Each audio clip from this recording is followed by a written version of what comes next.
Donc je m'appelle Frédéric Guillet, j'ai plus de 10 ans de pratique sur les plantes sauvages dans un premier temps en autodidacte, bon, notamment avec une motivation alimentaire. Donc pour la petite histoire, il y a une bonne dizaine d'années, j'avais vu un reportage sur des personnes qui ramassaient des plantes sauvages, donc ça m'avait vraiment intéressé. Parce que depuis mon enfance, je m'intéresse notamment aux champignons, donc j'ai une très bonne connaissance justement des champignons. Donc du coup, c'est vrai que, bon, à part l'ortie, le pissenlit qu'on connaissait bien à l'époque, qu'on ramassait régulièrement, ben, c'était à peu près la période, je veux dire, mois de mars, avril, on faisait systématiquement la soupe aux orties et puis la salade de pissenlit. C'était à peu près tout ce que je connaissais des plantes sauvages. Hein. Il y a les pinards sauvages aussi. Oui, mais ça, on va reparler de tout ça, ne vous inquiétez pas. Donc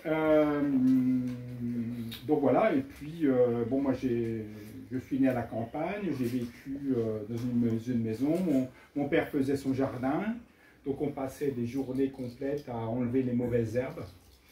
Et c'est maintenant que je me rends compte que la plupart des mauvaises herbes qu'on arrachait, ben, c'était des plantes comestibles. Donc, voilà. Voilà, donc, bon, j'ai une expérience aussi de la gastronomie sauvage, donc cuisine des plantes sauvages notamment. J'ai fait un stage de survie douce avec François Coupland d'une semaine en pleine nature, donc ça c'est une expérience assez intéressante. Et puis par la suite, bon, je me suis énormément intéressé aux plantes, du coup j'ai suivi une formation de 3 ans au collège pratique d'ethnobotanique. Donc c'est une formation assez costaud, hein, c'est quand même, voilà, donc j'ai terminé l'année dernière, j'ai rendu mon mémoire en début de cette année, voilà, donc l'ethnobotanique c'est quoi? C'est l'étude de la relation entre les hommes et les plantes, hein, c'est-à-dire il y a un aspect botanique, c'est-à-dire la connaissance intrinsèque des plantes, capable de les identifier, etc. Et surtout l'histoire, si tu veux, de la relation entre l'homme et les plantes. Voilà, et là vous allez voir, je vais vous parler un petit peu de cette relation parce que c'est assez intéressant.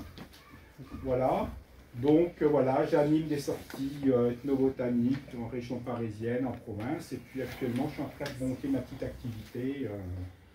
Bon, moi je suis salarié d'une grande entreprise, donc c'est pas le problème, c'est juste parce que j'ai envie de transmettre. Hein, donc c'est quand même un savoir intéressant, les gens sont de plus en plus intéressés. On se rend compte aujourd'hui que bon, la nourriture industrielle, c'est pas top, et je pense que les plantes sauvages pourraient être un élément extrêmement intéressant. Donc je vais en parler aussi pendant cette présentation. Voilà, donc je suis en train de monter une activité d'accueillette à l'assiette, voilà, donc c'est assez intéressant. Donc voilà, vous avez une magnifique salade sauvage que j'ai réalisée l'année dernière. Donc, tout ce qui est là se mange. Il n'y a rien qui se jette, tout se mange.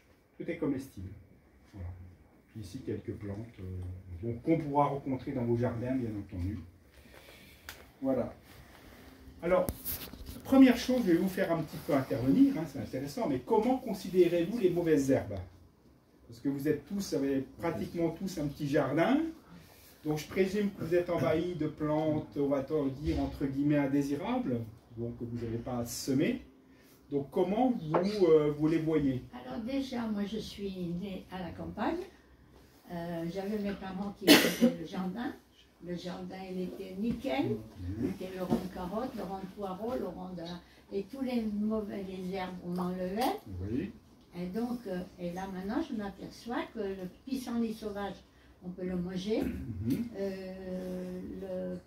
L'oseille sauvage, on peut la manger. Vous avez aussi les fines herbes sauvages. Ça a un goût un peu spécial, mais ça se trouve dans les bois, dans les champs, sur le bord des routes, un petit peu partout. Et il y a plein de choses qu'on peut manger. Mais il faut connaître. Voilà, le sureau, par exemple, on fait des confitures avec les baies. On fait de la tisane avec les fleurs, on fait comment on appelle ça, des crêpes avec les fleurs. Des tartes aussi, oui. Il y a beaucoup de choses en effet, c'est tout à fait ça. On fait plein de trucs. Voilà. Mais il faut connaître. Donc, pour faire simple, Quand je parle avec des jardiniers, parce que moi j'habite plutôt, je veux dire, au nord de Roissy, il y a des jardins aussi partagés. J'ai eu un peu l'habitude de discuter avec les jardiniers. D'ailleurs, j'avais eu un jardin il y a un moment, mais j'étais trop occupé, donc j'ai dû le rendre, j'ai préféré le rendre.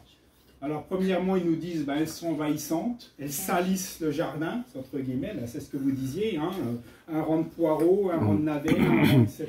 Et pas voilà, et le sol nu entre-temps, quoi. Donc voilà. Bon, on part du principe qu'elles gênent la croissance des légumes, puisqu'elles prennent des nutriments du sol, etc. Moi, j'appelle pas ça des mauvaises herbes, j'appelle ça des adventices. En réalité, ce sont des adventices, mais moi je mets mauvaises herbes, vous voyez bien, je mets bien entre guillemets. C'est une manière de dire... Et là, j'ai un petit truc qui peut intéresser tout le monde. Ma fille, elle travaille en permaculture au parc de Saint-Cloud. Et elle vient de me sortir un espèce de A4, comme ça, avec toutes les associations qu'on peut faire entre légumes et fleurs. Oui. Ou légumes et... Oui, tout à fait. Voilà, donc capucine avec choux, pour éviter les pucerons, etc., etc. Donc je me propose, j'avais dit que je le proposerais, mais je me propose de le faire pour que tout le monde puisse le lire et voir avec quoi on peut aménager nos légumes pour être protégés des petites invasions de... Il faut savoir aussi qu'en permaculture, le sol n'est jamais nu. Et dans la nature, vous voyez jamais le sol nu. Ça n'existe pas. Voilà, donc ça, c'est important. Donc c'est-à-dire que ces plantes-là, elles ont leur raison d'être, même dans un jardin. Voilà. Donc moi, j'ai marqué en dernier, elles rendent difficile le travail de la terre. Bon, c'est vrai que quand vous avez de l'herbe, voilà. Est-ce que vous avez vraiment besoin de bêcher, etc. On peut se poser la question. Permaculture, on n'est pas obligé. Non, on travaille à la grelinette ici. Et j'avais une question sur les préjugés que vous présentez. Est-ce que c'est vrai en fait que les mauvaises herbes, ça gêne vraiment la croissance des légumes ou c'est un préjugé? Alors c'est toujours pareil, c'est ni blanc ni noir. Okay. Donc il y a certaines plantes qui vont être entre guillemets assez envahissantes, c'est-à-dire qu'elles vont se propager, notamment... Alors, si vous avez des annuelles, ça ne pose pas trop de problèmes, mais si vous avez des vivaces, ça peut devenir vite compliqué. Vous connaissez tous le liseron, hein, vous avez peut-être du liseron de votre jardin, vous avez du mal. Si vous avez de l'égopode dans votre jardin, qui est une merveilleuse plante comestible, ça peut être une bénédiction, mais en même temps une malédiction, parce que là, vous vous en débarrasserez jamais. Mais là, on est envahi par les pariétaires. Voilà, la pariétaire au bon. Voilà, donc c'est toujours pareil, c'est un équilibre qu'il faut trouver. Et chacun doit le trouver en fonction de ce qu'il veut faire. Voilà. Donc, après c'est toute une adaptation. Là, il y a même une manière aussi de faire. C'est aussi, dans certains pays, on apprend aussi à cultiver, je dis bien cultiver entre guillemets, les adventices, c'est-à-dire les plantes comestibles. C'est-à-dire c'est une espèce de proto, on va dire, culture. Et ce qui permet justement d'avoir des rendements considérables et des plantes qui sont parfaitement adaptées au sol. Qu'est-ce que vous faites aujourd'hui en tant que jardinier? Vous achetez des graines que vous plantez, toutes vos graines, les tomates ça vient d'Amérique du Sud, les pommes de terre ça vient d'Amérique du Sud, vous n'avez quasiment aucune plante indigène, à part le navet, le chou, hein, et puis la betterave, on va dire. Et encore, le navet, bon, voilà. Donc, autrement, tout le reste, ce sont des plantes qui ne sont pas indigènes. Donc, vous voyez donc, quelque part, cette domestication des plantes, c'est-à-dire, c'est quand même une... comment dire, je ne vais pas dire une violation, c'est une... on force la nature à faire quelque chose qui n'est pas forcément parfaitement adapté. Adapté pour nous, certes, mais on en reparlera, hein, c'est la suite. Donc globalement, hein, souvent, bon, les mauvaises herbes, ça termine sur le compost, c'est ce que faisait mon père. Voilà, et c'était comme ça. Et pourtant, ce sont des légumes sauvages. Souvent des anciens légumes oubliés, c'est des légumes qui étaient cultivés, parce que posez-vous la question, qu'est-ce qu'on mangeait au Moyen-Âge? La pomme de terre n'existait pas, puisque ça vient d'Amérique du Sud. La tomate, n'en parlons pas. En fin de compte, ils mangeaient des glands. C'est-à-dire à la base, alors bien sûr, il y avait le blé, il y avait les céréales, puisqu'elles ont été domestiquées depuis très très longtemps, mais, c'est-à-dire, on consommait des glands. Alors, il fallait les désamériser, puisqu'il y avait des glands qui sont assez, bon, qui sont comme bourrés de tanin, c'est pas forcément bon. Mais voilà, mais on mangeait quand même, on arrivait à se nourrir. il faut vraiment se poser la question. C'est-à-dire que, bon, on reparlera, je ne vais pas déflorer non plus tout le sujet au fur et à mesure. Alors, on en plante de plantes pénicillianes, d'anciens légumes oubliés, et puis, bon, un peu ce que vous disiez, hein, c'est-à-dire, elles ont leur raison d'être dans le jardin, c'est-à-dire, ce sont des plantes qui vont corriger la composition de votre sol. C'est-à-dire qu'elles ne sont pas là n'importe comment. C'est-à-dire que les graines, je ne sais pas si vous connaissez le phénomène de dormance, c'est-à-dire que vos graines, alors, sauf les graines que vous achetez parce qu'ils ont eu un lever artificiel de dormance, et pour les graines, on va dire naturelles, hein, je veux dire, sauvages, il faut qu'il y ait des conditions très particulières pour qu'elles germent. C'est-à-dire que les graines, vous en avez plein dans votre jardin, que ce soit des graines, que ce soit de l'ortie, tout ce que vous voulez, et c'est en fonction de la composition du sol et en fonction des conditions climatiques qu'elles vont germer, qu'elles vont s'épanouir. Et souvent, par exemple, si vous avez des sols avec beaucoup de nitrates, vous allez retrouver certaines plantes qui aiment bien les nitrates. Vous allez retrouver de l'ortie, vous allez retrouver des kénopodes, vous allez retrouver voilà, un certain nombre de plantes. Moi j'ai vu sur certains jardins potagers dans mon coin, je veux dire, des plants complets de kénopodes. De kénopodes, il n'y a que du kénopode. Alors le kénopode, c'est ce qu'on appelle l'épinard sauvage. Vous allez le voir, je vais vous le présenter. C'est une plante, c'est une considérée mauvaise herbe, mais c'est très très bon. Aussi bien en salade que cuit. Voilà. Donc, ça dépend de la nature du sol, les plantes qui vont... Ben voilà, c'est-à-dire que vous mettez, je ne sais pas comment vous engraissez votre sol, comment vous parce que vous apportez des choses, et peut-être en excès sur certaines choses, il y a un équilibre à trouver, et normalement, les plantes... là, on a parlé permaculture, là, tout à l'heure, on a parlé permaculture. Par exemple, si vous avez un sol qui a été martyrisé pendant, je veux dire, des décennies, c'est-à-dire qu'il est plus vivant, qu'il est quasiment mort, il faut, si vous le laissez au repos, vous laissez faire la nature pendant 10 ans, 20 ans, vous allez retrouver complètement la fertilité d'origine. Sauf qu'on appelle ça... Sauf, bah oui, mais il faut attendre 20 ans. Quoi. Voilà. Moi, j'ai vu des sols, mais c'est monstrueux, quoi. Quand on commence à bêcher sur des profondeurs comme ça, parce que vous le savez tous, c'est-à-dire vous avez une stratification du sol, c'est-à-dire vous avez des bactéries aérobies en surface et anaérobies en profondeur, elles ont toute leur utilité. Si vous retournez tout, vous tuez votre... là, on a fait des tests sur la parcelle collective, qui était donc une parcelle que tout le monde pouvait partager, puisqu'elle est collective. Et on a fait une espèce de fausse céodile qui... bref, on s'en fout. Qui a fait ça, et sur 40 cm, il n'y avait pas un seul ver de terre, il n'y avait rien du tout. Elle était complètement argileuse, sèche et dure comme du bois. Donc à part la nourrir de compost, il n'y a que ça. Là, il faut mettre du compost, il faut leur redonner de la matière organique pour que la faune se réinstalle. Voilà, et après, c'est la faune qui fait tout le boulot. Hein. On dit en permaculture, vous n'avez pas besoin de bêcher parce que vous avez les vers qui le font à votre place. Hein. Ils me font très bien. Ils me font très bien. Voilà. Alors, vraiment, ça c'est la question phare. Hein. Dès qu'on parle de plantes sauvages, première question qu'on me pose, est-ce qu'on ne se risque pas de s'empoisonner? Ça, c'est vrai. Voilà. Donc, on pense aussi aux champignons, bien entendu. Les plantes sauvages, on a entendu parler qu'il y a eu quand même des accidents graves. Voilà. Alors, par contre, voilà. Donc, la première chose, c'est bien la connaissance des plantes. C'est-à-dire que vous ne consommez pas une plante que vous n'avez pas clairement identifiée. Ça, c'est la règle de base, déjà. Hein, et leurs propriétés, bien entendu, puisque les plantes qui sont toxiques, qui sont toxiques. Puis même la toxicité, vous verrez, c'est pas si simple que ça. Mais même le laurier est toxique. Donc... Je dis même le laurier est toxique. Ah, toutes les plantes, je veux dire, il y a...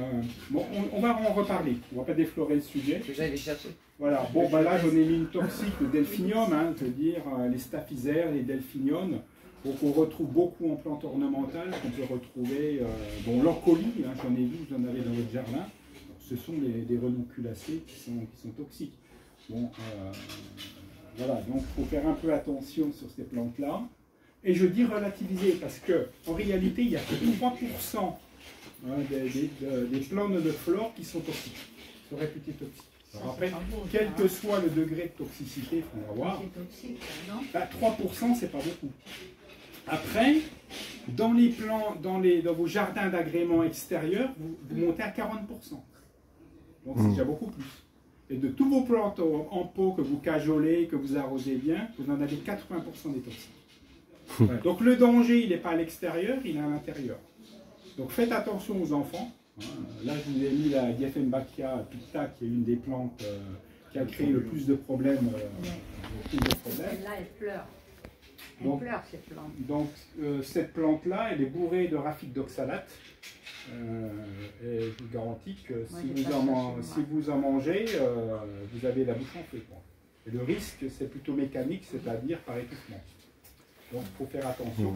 Elle n'est pas toxique dans le sens chimique, c'est-à-dire qu'elle ne va pas vous intoxiquer, mais elle va vous créer quand même des problèmes conséquents. Donc ça, il faut le savoir. Alors bien entendu, hein, ça dépend des parties de la plante, de la dose. Là, je vous ai illustré, j'aime bien ces deux images-là. Hein, Taxus baccata leaf, qu'on appelle le sapin cigu. Donc ça porte bien son nom. C'est un arbre qui est extrêmement toxique. Hein, il y a eu des empoisonnements très graves. Et puis vous avez à droite, je ne sais pas si ça vous dit quelque chose, Asparagus. Hein, c'est l'asperge, tout simplement. Hein. Ben, l'asperge, vous en consommez, hein, c'est la bonne période là, pour manger les pieds d'asperge. Et pourtant, c'est aussi elle peut être cataloguée dans les plantes toxiques par leurs baies, hein, leurs baies qui sont bourrées de saponine, hémolytique. Ça vous fait éclater les globules rouges. Par contre, dans Taxus baccata, je veux dire la rille qui est autour de la graine, hein, parce que ce n'est pas un fruit puisque c'est un gymnosperme, hein, ce n'est pas un fruit. C'est la même famille que le sapin, etc. La rille rouge qui est autour là est parfaitement comestible. Par contre, ne croquez pas la graine. Voilà. Là, je me suis fait des ventrées la rille rouge et c'est délicieux, c'est vraiment délicieux. Excusez-moi, par rapport à ce que vous venez de dire, vous venez de dire que l'asperge sauvage, elle est... L'asperge, qu'elle soit sauvage ou cultivée ou domestiquée, c'est la même chose. Non, que là, celle qui est, on va dire, qui est toxique. C'est la même. Non, mais c'est la même. C'est la même. Simplement, c'est pas la même partie de la plante. D'accord. Donc, il faut faire attention parce que vous avez des plantes. Vous avez des plantes qui, les fruits peuvent être toxiques ou même l'inverse. Hein, la preuve, là, je vous montre l'inverse. C'est-à-dire que tout est toxique dans l'if, sauf la rille. Par contre, là, c'est comestible. L'asperge, tout est comestible, sauf le fruit. D'accord. Très bien. Très bien. Voilà. Pour faire simple. Alors bien sûr, quand elle est aussi vieille que ça, vous n'allez pas consommer non plus, je veux dire, les feuilles, parce que, enfin, c'est même pas des feuilles, c'est ce qu'on appelle des clatodes, ça peut être plus compliqué des botaniques, ça n'a pas de feuilles, l'asperge. En fin de compte, c'est tout des tiges. Oui. Voilà. Parce que le fruit, lui, il est attaché directement à la tige. Bon, c'est juste une petite... Comment vous appelez l'enveloppe de la graine dans la rille. La rille. Ça s'appelle la rille. Voilà. Donc c'est pas, c'est pas un fruit. Botaniquement, ça ne peut pas être un fruit. Voilà. Voilà. Alors voilà, j'ai marqué le même truc. Hein. Il y a des autres plantes, même les épinards sont toxiques. Alors je pense pas que si vous allez sur le marché, vous demandez est-ce que les épinards c'est comestible. Ça va dépendre de la dose. Mais les épinards peuvent être toxiques puisqu'ils ont des oxalates. C'est des plantes qui sont très riches en oxalates. Donc si vous en mangez beaucoup en une seule fois, quand je dis beaucoup, il faut manger au moins 1 kilo d'épinards. Ce qui risque de se passer, les oxalates vont passer dans votre sang. Et ils ont une appétence très forte pour le calcium. Et vous allez avoir une chute dans votre sang du calcium très importante. Et vous risquez de terminer à l'hôpital. Voilà, donc il y a eu, enfin on peut, c'est jamais vraiment arrivé, hein, parce qu'il faut vraiment en consommer des... Bon, je pousse le bouchon pour montrer que, voilà. Tu fais 1 kilo d'épinards, il te reste 200 grammes. Donc, oui, mais attention, je parle d'un kilo, vraiment un bon, voilà, il faut vraiment manger une très grosse quantité, et tout va dépendre bien entendu de la manière que vous allez cuisiner. Alors le truc simple, si vous le cuisinez à la crème, vous n'aurez pas de problème. Parce que les oxalates vont être bloqués à la cuisson. Donc ils ne rentreront pas dans votre corps, ils vont être éliminés directement de votre système digestif. Ça ne passera pas dans le sang. Donc c'est bien, voilà, les épinards à la crème, c'est pas mal parce que vous avez du calcium dans la crème, donc vous bloquez les oxalates à la cuisson. Le truc aussi pour ces plantes en oxalate, parce qu'on en verra d'autres dans les plantes, il y en a aussi beaucoup dans les plantes sauvages. Hein. Bon, l'épinard, c'est toute cette famille, hein, la famille de l'épinard, ouais, les amarantacées, hein, voilà. Donc, sont des plantes qui sont des plantes à oxalate. Le truc vraiment pour les cuisiner, si vous les aimez pas à la crème, vous mettez une bonne poignée d'ortie avec. Voilà. Parce que les orties sont extrêmement riches en calcium, en fer, en vitamine C, etc. Et ça va vous bloquer les oxalates, je veux dire, à la cuisson. Comment les faisons revenir de des échalotes, comme ça, alors, bon, l'ail, échalote, tout ça, ce sont des plantes qui sont plutôt riches en soufre, mais pas tant en calcium que ça. Il faut vraiment lui apporter du calcium. Voilà. Ou alors, vous passez des œufs. Alors, bon, pour la petite anecdote, dans le CPEC, c'était la promotion avant la mienne. Bon, on fait tous un mémoire. Il y a quelqu'un qui a fait un mémoire justement sur les oxalates pour trouver toutes des méthodes pour essayer justement de cuisiner sans aucun risque toutes les plantes à oxalates. Donc il a fait, comme c'était un chimiste, hein, c'était un prof de chimie, donc il a pu faire toutes les mesures possibles et imaginables, et il a trouvé des méthodes. Par exemple, vous prenez des coquilles d'œufs, vous mettez avec du vinaigre, vous les dissolvez dans du vinaigre, et si vous ajoutez ça à l'eau de cuisson quand vous cuisez vos épinards, bon, là vous éliminez une grosse partie des oxalates. Voilà. Mais bon, il ne faut pas non plus se mettre à râteau courbouillon, c'est-à-dire que je vous ai dit, quand je parle des épinards, il faudrait vraiment en manger énormément. Et les blettes, c'est la même famille? Oui, exactement. Ouais, les blettes, les épinards, la betterave. Alors je pense pas dans la racine, hein, c'est vraiment plutôt, c'est plutôt dans les feuilles que vous allez les trouver. En restant sur peut-être juste un peu de... j'ai remarqué en fait quand on consomme des asperges, particulièrement les blanches, quand on passe aux toilettes... Ah oui, parce que c'est diurétique, c'est extrêmement diurétique. Et c'est vrai que, bon, on me dit tout de suite le pipi qui sent mauvais, hein, c'est clair. Ouais. Mais ça pose aucun problème. Voilà. C'est pas une toxine? Ah non, c'est pas une toxine. Alors pareil, c'est pas les asperges, il faut faire attention aussi, comme c'est très diurétique. N'en consommez pas tous les jours. Mais même les épinards. Mais les épinards aussi, c'est-à-dire qu'il faut toujours, il faut diversifier au maximum. Il faut vraiment diversifier. Après, vous parliez des champignons en introduction, et alors je ne sais pas si c'est pareil pour les plantes, mais je sais qu'il y a certains champignons qui vont pouvoir se manger crus. Ah bah oui, qui ne pourront pas se manger crus parce qu'ils sont toxiques, et par contre, une fois qu'ils sont cuits, ils sont plus toxiques. Ils sont plus toxiques. Ouais. Pour les plantes, il y en a aussi comme ça qui peuvent être toxiques. Alors, il devrait y en avoir. De mémoire comme ça, je ne peux pas vous dire. Je peux pas vous dire. Alors, je sais qu'il y a certaines plantes qui sont toxiques, je veux dire crues, normales, mais séchées, elles perdent leur toxicité. Les renoncules, par exemple, la renonculacre, si vous regardez dans des champs, vous allez avoir dans des prairies, c'est bourré de renoncules parce que les ruminants la refusent, ne la mangent pas. Par contre, si après vous la fauchez et vous la laissez sécher, il n'y a aucun problème, ils les mangent. Elle est comestible. Donc voilà, aussi c'est pareil, hein, je suis d'accord que voilà, vous avez certaines toxines qui vont qui peuvent être détruites par la chaleur. Mais de mémoire comme ça, j'ai pas de... Je sais que pour les champignons, il y en a beaucoup. Pardon? L'ortie, on peut pas la manger crue. C'est faux? L'ortie, on peut pas la manger crue alors que si, il faut la rouler. Ah bon? Les pousses. Non, mais vous prenez les pousses, vous pouvez faire un pesto. Si vous la coupez très finement, vous la mettez dans une salle, vous n'allez pas vous piquer la langue. Ah non, mais l'ortie... L'ortie, si vous avez un légume sauvage sur lequel vous ne pouvez pas vous tromper, c'est bien celle-là. Ah ok. Hein, voilà, là vous prenez aucun risque. Bon, il n'y a pas qu'une espèce d'ortie, hein. Vous avez l'ortie dioica, les urens, mais de toute façon elles ont les mêmes propriétés. Alors ça, l'ortie, je dirais pour moi c'est la plante entre guillemets sacrée, quoi, quelque part. C'est la nette au sommet de toutes les plantes.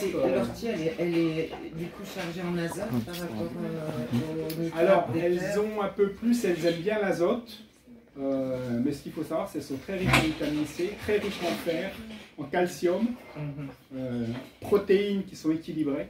D'accord. En termes de protéines, en sèche, il y a plus de quantité que le soja. Si et la même qualité que la viande. Si tu as un terrain qui est un peu acide, est-ce que ça vaut le coup de mettre des orties? Ah ben, les orties, de toute façon, elles viendront toutes seules. Si ça leur plaît, ça ne sert à rien de planter quoi que ce soit. C'est comme on a beaucoup d'épines de pain, les terrains sont acides. Ouais, mais alors après, voilà, je ne sais pas trop si... bon, ça aime bien l'ortie, on va dire, les endroits où les humains vivent. Hein, parce que, bon, ils aiment, par exemple, si vous mettez quelques gravats, des choses... Alors après, il faut faire attention. Où poussent ces plantes? Parce que l'ortie, ça ne lui posera pas de problème de pousser sur des endroits qui sont toxiques. D'accord. Donc il faut faire attention aussi, il faut savoir aussi, bon, après si vous trouvez ça dans les bois ou sur les champs, bon, faire attention de ne pas ramasser les plantes à proximité des champs cultivés, sauf s'ils sont bio. Voilà, donc il faut regarder ça. Alors, on va avancer un peu dans la présentation.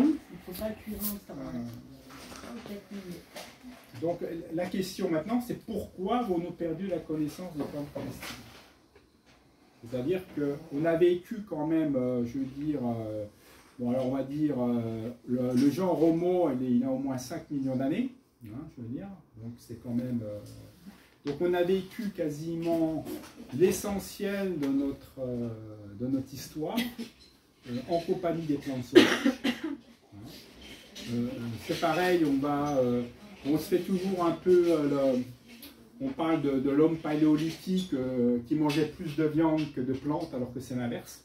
Donc il y a eu des études qui ont été faites sur les dents, c'est très facile de connaître, je veux dire, le régime alimentaire d'un mammifère, je veux dire, en analysant la composition des dents notamment. Et on montre qu'en fin de compte, il n'était pas si carnivore que ça. C'était pas si carnivore. Donc il faut savoir que pendant toute notre évolution, on mangeait essentiellement quand même des plantes sauvages. Et bien entendu, si on avait, surtout au début, il ne chassait pas forcément, hein, c'est-à-dire l'homme n'était pas suffisamment outillé, il n'a pas de griffes ni de crocs pour chasser. Bon, il était opportuniste, charognard, voilà, donc les insectes, hein, bien sûr, on mangeait pas mal d'insectes. Voilà, puis dans certains pays, on en mange encore. Donc voilà, donc c'est-à-dire on a quand même une connaissance, je veux dire, qui est ancrée quand même très loin dans notre mémoire, sur l'utiliser sur les plantes sauvages. Et aujourd'hui, on se rend compte que quand on parle de plantes sauvages... Vous parlez des orties. Quand vous faites une soupe d'ortie, il ne faut pas les cuire longtemps, hein. 3 ou 4 minutes. Hein. Il vaut mieux. Il vaut mieux, sinon ça détruit la vitamine C. Sinon ça détruit toutes les vitamines, tout le fer. Non, ni le fer. Il n'y a que la vitamine C qui est sensible à la chaleur. D'accord. Bon, on m'a toujours dit 3 ou 4 minutes. Oui. Ou alors vous le faites, alors bon, c'est pas, là on digresse par rapport à ce que je dis, mais si vous êtes intéressé par les orties, moi ce que je vous conseille, vous faites la méthode des 2 tas. C'est-à-dire, vous cuisez vos orties, vous faites une première avec des orties que vous cuisez longtemps, et en fin de cuisson, vous rajoutez des orties quasiment fraîches, vous laissez cuire seulement 1 minute, et vous moulinez. Et là, vous avez tout. Méthode des 2 tas. Alors pourquoi on a perdu à cause de l'industrialisation? Alors, première chose, domination de l'homme sur la nature, hein, puisqu'on est passé paléolithique au néolithique. Au paléolithique, c'est-à-dire c'était les bienfaits de la nature, c'est-à-dire on récoltait ce que la nature nous offrait. Au néolithique, on s'est mis à domestiquer les plantes et les animaux, mais là je vais parler plutôt des plantes. Hein, c'est-à-dire cette fois-ci on a pris le contrôle de la nature. C'est-à-dire c'est l'homme faisait partie de la nature, au paléolithique, l'homme s'est retrouvé, je veux dire, au-dessus de la nature. Et ça, c'est quelque chose, un changement extrêmement important. On parle de révolution du paléolithique, mais c'est aussi une espèce de révolution, on va dire, en fin de compte, de l'ordre des choses, de savoir comment on se situe vis-à-vis de la nature. Alors après, il y a un problème de statut social, c'est surtout au Moyen-Âge. Hein. Les nobles voulaient se différencier de la populace, donc par les tenues vestimentaires, hein, et aussi par leur nourriture. Hein. Donc ils mangeaient exclusivement de la viande, de la viande de chasse, et ils faisaient cultiver des légumes qui venaient de très loin. Voilà. Donc le petit pois, les carottes, voilà. Donc, puis après, ben, une fois qu'on a découvert l'Amérique, ben, c'était des plantes qui venaient d'Amérique. Voilà. Donc ils avaient les moyens de payer je veux dire, des jardiniers très chers pour cultiver ces plantes, qui étaient complètement inaccessibles au peuple. C'était une manière pour eux de se différencier, du peuple. Voilà. Et puis à un moment donné, ben, on a parlé un peu de plantes de disette, hein, c'est-à-dire que, quand il y avait des famines, ben, on se remettait sur les plantes sauvages et quand voilà, donc à chaque fois qu'on mangeait des plantes sauvages, ça rappelait, c'est-à-dire ces périodes de famine et de misère.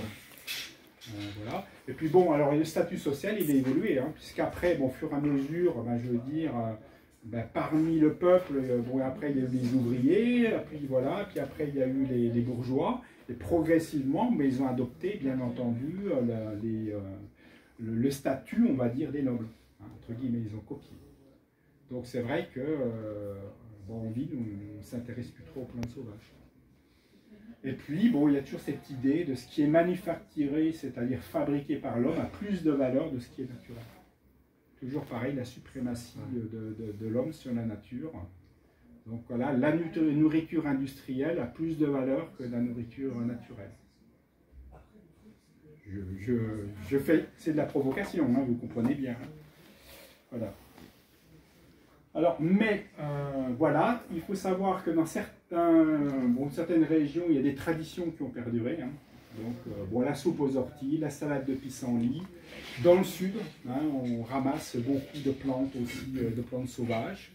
L'Alsace, c'est très connu, ça, la salade de pissenlit. Ah oui, bah, moi je suis tout près de l'Alsace, donc je sais très bien avec le lard, avec les œufs durs, voilà. Bon, ça c'est typique.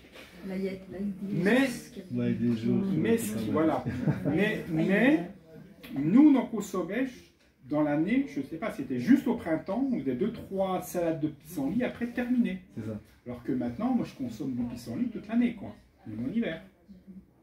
Mais vous faites comment pour consommer ça? Bah, il y en a partout. Mais il y en a partout du pissenlit. Moi j'ai cru vous en trouvez alors. Période, non? Il n'y a pas de période. Après, il faut juste choisir les feuilles jeunes.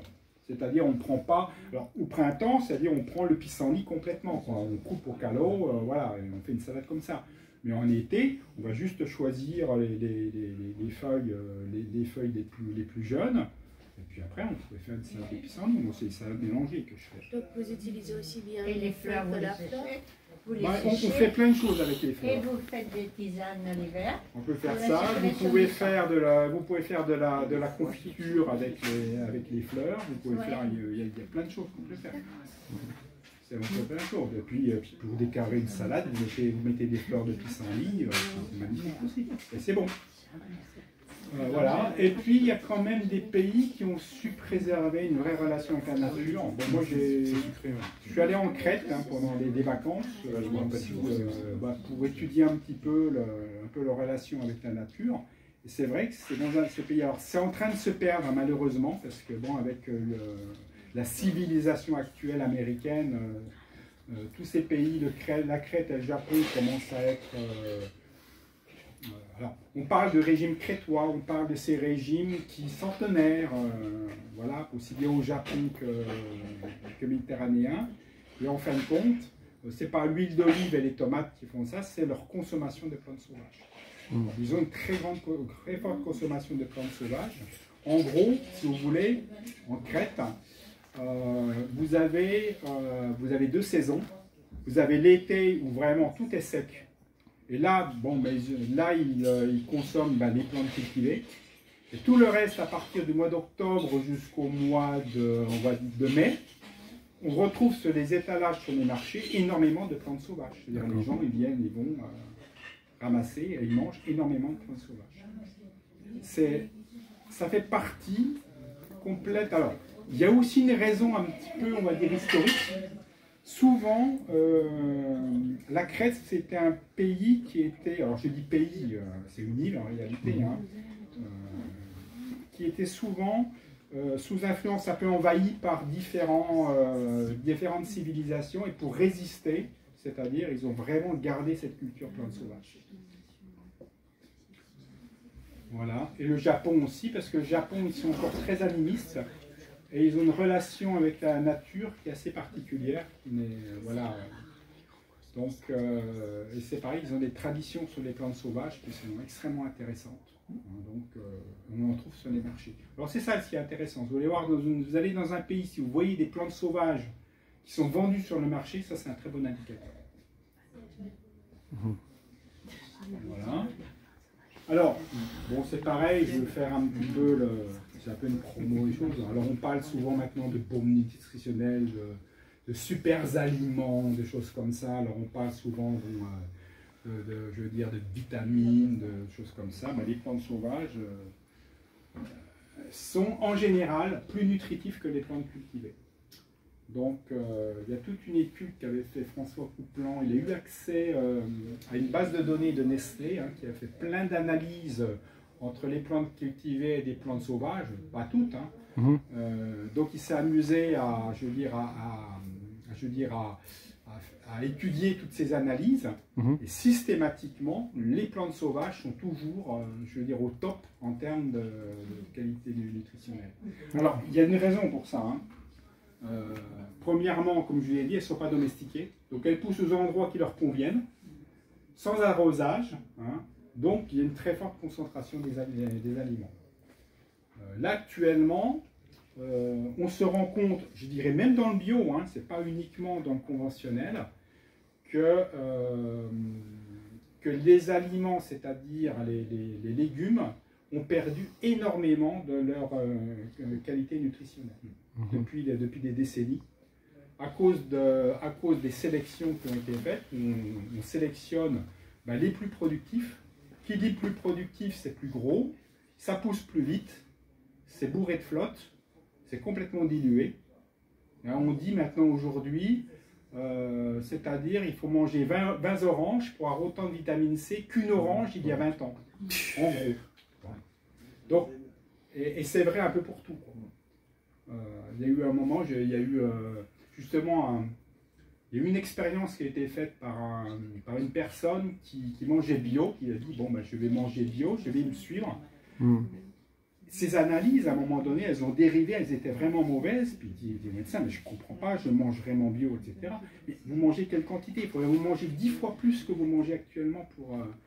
Ils n'avaient pas la quantité nécessaire. Et ce qui est important, c'est surtout ce qui est micronutriments. Donc là, j'ai dit pas domestiqué, pas de dilution, c'est l'effet dilution. Voilà. Riche en protéines équilibrées, vitamines, minéraux. Voilà. Voilà. Surtout aujourd'hui, le problème de la nutrition, c'est pas trop la quantité, c'est-à-dire, on voit bien, on prend vite on n'a pas de problème, c'est-à-dire sur les macronutriments, il n'y a pas de souci, quoi. Les protéines, les glucides, les lipides, là on a à foison. Par contre, ce qui nous manque, c'est les micronutriments. Donc les vitamines, les oligo-éléments, et tout ce qu'on appelle... et ça, ces plantes-là, elles sont extrêmement riches en micronutriments. C'est pour ça que c'est un complément alimentaire, il faut le voir. Moi, je ne vais pas vous dire manger que des plantes sauvages. Moi, je ne le fais pas. Mais j'ai un apport en plantes sauvages qui est quand même très significatif. J'essaye... j'ai très rarement un repas où il n'y a pas des plantes sauvages, avec une certaine quantité. Voilà, donc je vous donnais la référence, donc vous pouvez peut-être retrouver il va souvent les rééditer, le guide nutritionnel des plantes sauvages et cultivées de François Coupland. Oui, mais à Paris, vous allez les chercher où, les plantes sauvages? Alors, dans Paris, c'est très compliqué. Par contre, il y a des magnifiques plantes sauvages le long des trottoirs, magnifiques. Bon, par contre, je ne les mangerai pas. Mais magnifiques, je ne vous le dis pas. Il y a des fois, je me dis, c'est quand même vraiment dommage. Il y a aussi beaucoup de chiens. Voilà, moi je pense que si on éradique les chiens, ça réglerait bien le problème. Je sais, je suis un peu extrême. Alors, bon, maintenant on va voir quelques plantes sauvages comestibles du jardin, parce que vous êtes venus quand même un petit peu pour ça, je présume. Bon, celle-là vous la connaissez tous, je ne sais même pas si... voilà. Alors, vous allez peut-être... j'ai mis systématiquement les noms scientifiques. Alors, pour une raison simple, c'est pas pour faire savant, etc., c'est pas l'idée. C'est que souvent, il y a des confusions qui sont sur les noms. Alors, je vous en citerai une qui a tué pas mal de gens. c'est le laurier et le laurier rose. Parce que vous parlez de laurier rose, les gens ils disent c'est le laurier, je vais en mettre. Ben, il y a eu des empoisonnements graves et beaucoup de morts liés à ça. Donc il faut faire très attention à ce qu'on appelle les noms vernaculaires, c'est-à-dire les noms français, qui suivant les régions, ben, ils n'ont pas le même nom en plus. Le nom scientifique, ça, il n'y a aucune ambiguïté. Voilà, donc ça... Et l'ortie, on peut manger tout ou c'est que les jeunes pousses? Alors, ça c'est très bonne remarque. Je vais vous donner aussi quelque chose d'intéressant par rapport à l'ortie. Donc, les jeunes pousses, s'il vous plaît, oui, les jeunes pousses, donc les jeunes pousses, je dirais c'est très doux, très bien pour faire des pestos, très bien pour faire de la soupe d'ortie. Voilà. Après, si vous prenez les feuilles plus âgées, premièrement, elles sont beaucoup plus riches, c'est-à-dire en nutriments. C'est-à-dire que si vous en consommez beaucoup, vous n'avez pas l'habitude, vous pourriez avoir quelques petits désagréments. Parce que c'est costaud, on va dire, en termes de nutriments, si vous n'êtes pas habitué. Par contre, alors, je ne sais pas si vous avez essayé de cuisiner des feuilles âgées, ben, ça sent le poisson. Ça sent vraiment le poisson. Et du coup, vous pouvez faire quelque chose comme une brandade de morue. Donc j'ai une recette qui est assez intéressante, vous pouvez les cuisiner, et ça vous fait vraiment l'équivalent d'une brandade de morue, c'est-à-dire que ça sent vraiment le poisson. Et est-ce qu'on peut faire ce que vous avez dit en 2 temps, c'est-à-dire avec les vieux, on le cuit beaucoup et tout ça, et mettre un peu les jaunes? Tout à fait, mais bien sûr, oui, mais après vous faites ce que vous voulez, vous essayez. Après, je veux dire, l'intérêt des plantes sauvages, c'est qu'en termes gustatifs, c'est tellement varié, ça donne Bon, maintenant, il y a beaucoup de grands cuisiniers maintenant qui s'y mettent dans les plantes sauvages. Parce que ça ouvre, je veux dire, une dimension culinaire qu'on a complètement perdue. En termes de saveur, bon, là, sans vous parler de la nutrition. D'ailleurs, François Coffin a formé Marc Vera. Vous connaissez bien Marc Vera, c'est un très grand cuisinier qui, je ne sais pas si c'est Grenoble, avec un grand chapeau noir. Voilà.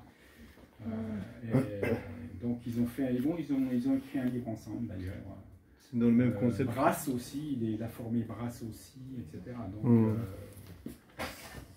Donc, voilà, donc l'ortie. Alors bon, je dirais c'est la seule plante, là vous n'avez aucun risque de vous tromper. Si ça pique, c'est que c'est de l'ortie. Et ils ont fait la même chose avec les fleurs aussi. Pareil, il y a beaucoup de fleurs comestibles aussi. Ah oui, oui, tout à fait. Oui, moi je consomme énormément de fleurs. Alors les fleurs, oui, sont comestibles. Côté nutritionnel, voilà, je dirais pour moi c'est plus, je ne veux pas dire la décoration parce que ça peut être intéressant aussi en termes de goût, mais côté nutritif, de toute façon, le mieux c'est le vert. Le mieux c'est le vert. Mais, mon avis, c'est très agréable de voir une salade avec plein de fleurs dedans, etc. Mais faire une salade de fleurs, bon. Bah, ça dépend. Le souci, c'est alors, le pissenlit, oui, il ne faut pas en trop, c'est pareil. Alors, et l'amertume, ça pose. Alors, quand on parle d'amertume aux Occidentaux, ah oui, mais l'amertume, on ne supporte plus, etc. Mais il y a des pays, mais l'amertume, c'est quelque chose, c'est un goût extrêmement valorisé. Et ce qui est des plantes amères comme le pissenlit, c'est extrêmement bon pour le foie. Ça stimule le foie, le système digestif, c'est extrêmement intéressant. Aujourd'hui, on a tellement l'habitude de manger du sucré, du salé, de machin, et l'amertume, c'est terminé. Donc, alors, il faut s'habituer. Moi, quand j'ai commencé les plantes sauvages il y a à peu près 10 ans, alors les pissenlits, c'est compliqué. Je dis bien pissenlit, hein, Taraxacum officinale.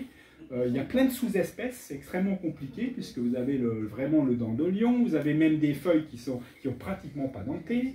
Voilà. Et moi, je sais que je m'amusais à les goûter. Je disais, bon, celle-là est trop amère, je ne la prends pas. Celle-là, mais ça va. Donc, voilà. Donc, je triais. Maintenant, je ne fais plus attention. Maintenant, je prends. Voilà. Parce que maintenant, j'aime bien cette amertume. J'aime bien cette amertume. Donc, après, c'est une question d'habitude. Et puis, un conseil, commencez doucement. Prenez une salade normale et vous rajoutez un petit peu de plantes amères avec. Voilà, un peu comme une forme d'assaisonnement. Et ensuite, voilà. Moi, j'ai commencé par des salades de cette manière-là, mais maintenant, je ne fais que du sauvage. Ça fait longtemps que j'ai jamais acheté de salade.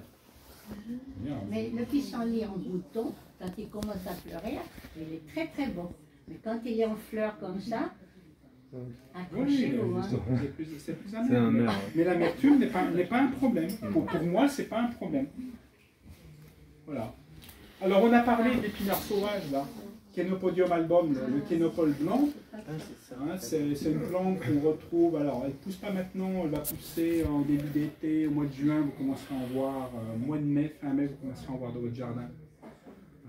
C'est une mauvaise herbe, entre guillemets, bien sûr. Hein. On la qualifie comme mauvaise herbe, mais c'est vraiment notre épinard. C'est-à-dire, il a été cultivé au Moyen-Âge. Avant que l'épinard qui vient de l'Inde ait été cultivé. C'était notre épinard indigène. Donc là, vous en trouvez plein. Hein. Alors les jeunes pousses, les jeunes, vous pouvez les mettre en salade.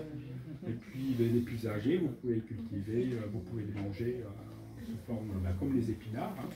Pareil, ce sont des plantes oxalates. Donc voilà. Donc, n'en abusez pas. Voilà, n'en abusez pas, ou cuisinez-le avec des orties, pas tout seul. Voilà, mais sinon il n'y a pas plus de problème. Alors même famille amarantacée que le chénopode, c'est les amarantes, hein, Amaranthus retroflexus, que vous trouvez souvent en association avec le chénopode. Alors si vous en avez beaucoup dans votre jardin, ça veut dire que vous avez quand même un jardin avec beaucoup de nitrates. Hein. Donc ça aime bien, ce sont des plantes qui aiment bien les sols qui sont avec beaucoup de nitrates, du sel. Hein. Ce sont des plantes qu'on trouve assez facilement au bord de mer. Hein. Cette famille-là, on la retrouve. Donc, ouais. Donc, et là, les feuilles, elles se mangent crues aussi. Ah oui, oui, donc les toutes jeunes, alors c'est amusant parce que quand elles sont toutes jeunes comme ça, vraiment toutes jeunes, surtout l'amarante, c'est assez amusant que quand vous retournez la feuille, vous voyez des irisations. C'est très joli, ça fait, vous avez des couleurs violacées. Une flaque d'essence. Voilà, des irisations. Et c'est vrai que moi je les mets, alors, ça n'a pas énormément de goût, c'est pas des plantes qui sont extrêmement fortes. Justement, celles-là, ce sont des plantes qui sont très douces. Mais l'amarante, c'est pas celle qui combat justement tous les champs de pesticides, etc. J'avais lu un truc là-dessus. Les amarantes, ça aime bien ces terrains-là. Moi j'en ai vu, j'ai vu près de chez moi, là où il y a des champs qui sont arrosés, conventionnels, etc. Ouais. Mais il y a des endroits, mais il y a énormément d'amarantes et de chénopodes. Et toutes ces feuilles, vous les mangez en salade Moi, les jeunes, hein, toujours pareil. Alors en salade, il faut toujours préférer les jeunes feuilles. Qu'elles soient tendres. Voilà. Et sinon, vous les... Après, si vous pouvez faire des gougères vertes, vous pouvez faire plein de choses avec ça. Ouais. Vous pouvez cuisiner, vous pouvez faire des tartes, vous pouvez faire des quiches, vous pouvez... après, c'est à vous d'inventer sur ces plantes-là, ça ne pose pas de problème. Voilà. Bon, une autre plante qu'on trouve assez souvent, là on va en voir en pagaille, hein, donc son plus solariacérus, c'est aussi une plante qui a été cultivée, le laitron maraîcher, d'ailleurs c'est pour ça qu'on l'appelle laitron maraîcher. Alors souvent des plantes, on va dire sauvages, qui ont la dénomination de maraîcher. Donc le pourpier par exemple, c'était des plantes, alors maintenant on commence à en trouver en région parisienne, qui étaient des plantes qui étaient vraiment cultivées. Donc il faut vraiment se poser la question, et ces plantes ont été oubliées. Le chénopode, et ça c'est une très bonne plante. Ce qui est intéressant, c'est qu'il n'y a pas d'amertume. Contrairement aux pissenlits, ils ne sont pas amers. Donc il y a un lait blanc, etc.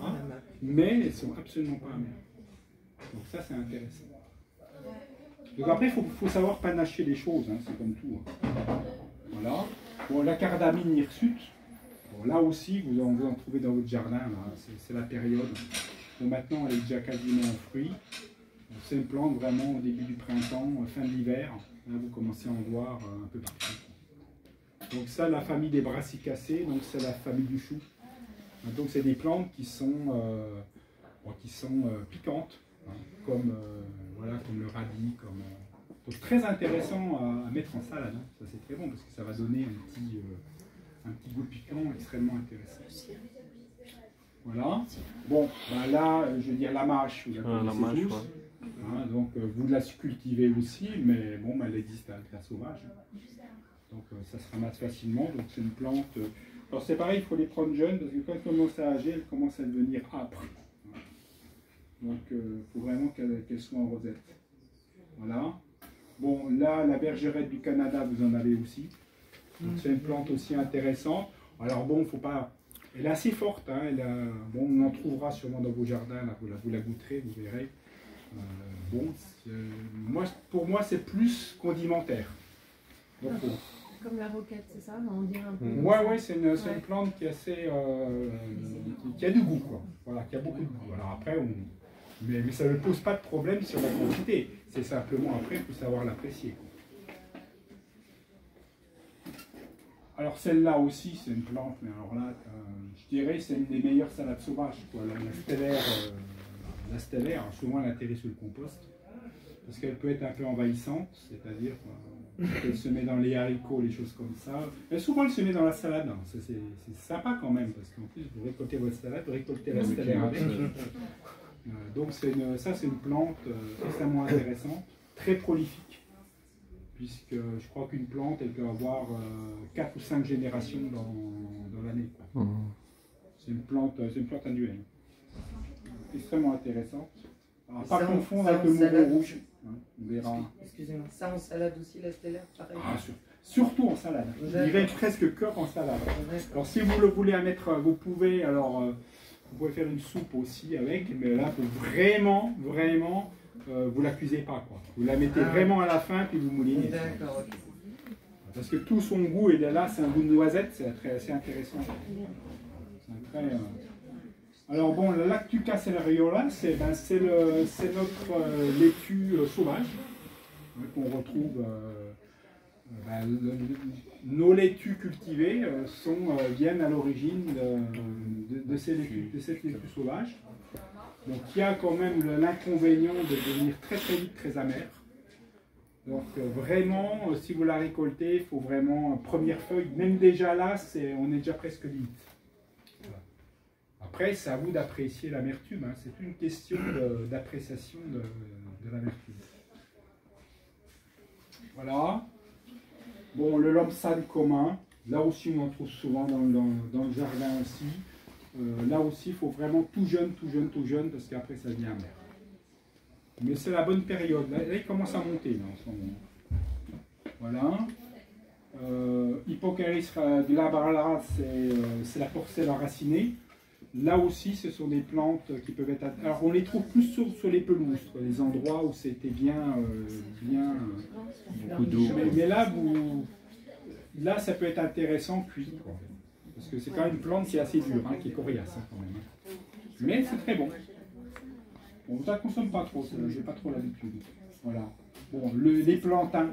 Hein, bon, là j'ai mis Plantago lanceolata, qui est le lancéolé. Je trouve que c'est entre guillemets le meilleur. Mais tous les plantains sont bons. Alors les plantains, ils ont quand même pas mal de propriétés intéressantes. C'est-à-dire que si vous coupez, si vous vous faites piquer, voilà, par exemple le classique, vous cueillez des orties, vous piquez, vous prenez une feuille de plantain, vous la broyez, vous la mettez sur votre brûlure, et instantanément, vous n'avez plus de douleur. Voilà. Ça arrête aussi les saignements. Alors là, vous pouvez faire un très bon pesto de plantain. Ce qui est intéressant avec le plantain, c'est qu'en pesto, c'est-à-dire, ça a vraiment l'odeur du champignon. C'est assez intéressant. On verra si on en trouve, là je vous ferai l'expérience. Voilà, Guillaume Urbanum, la Benoît urbaine. Bon là on la retrouve un peu partout aussi. Là ce qui est intéressant c'est les racines. Ça c'est les racines. Si vous la déterrez, surtout en cette période, vous prenez les jeunes racines, mais ça, le parfum du clou de girofle est vraiment très fort. Si vous n'avez plus de clou de girofle chez vous, vous déterrez de la Benoît urbaine, ça c'est très bon. Voilà. Et puis une des plantes que moi que j'adore, alors là, cuisiner avec les pommes de terre, alors là, c'est le summum, c'est l'égopode. Ce qu'on appelle l'herbe goûteuse, hein, c'est-à-dire ça avait la réputation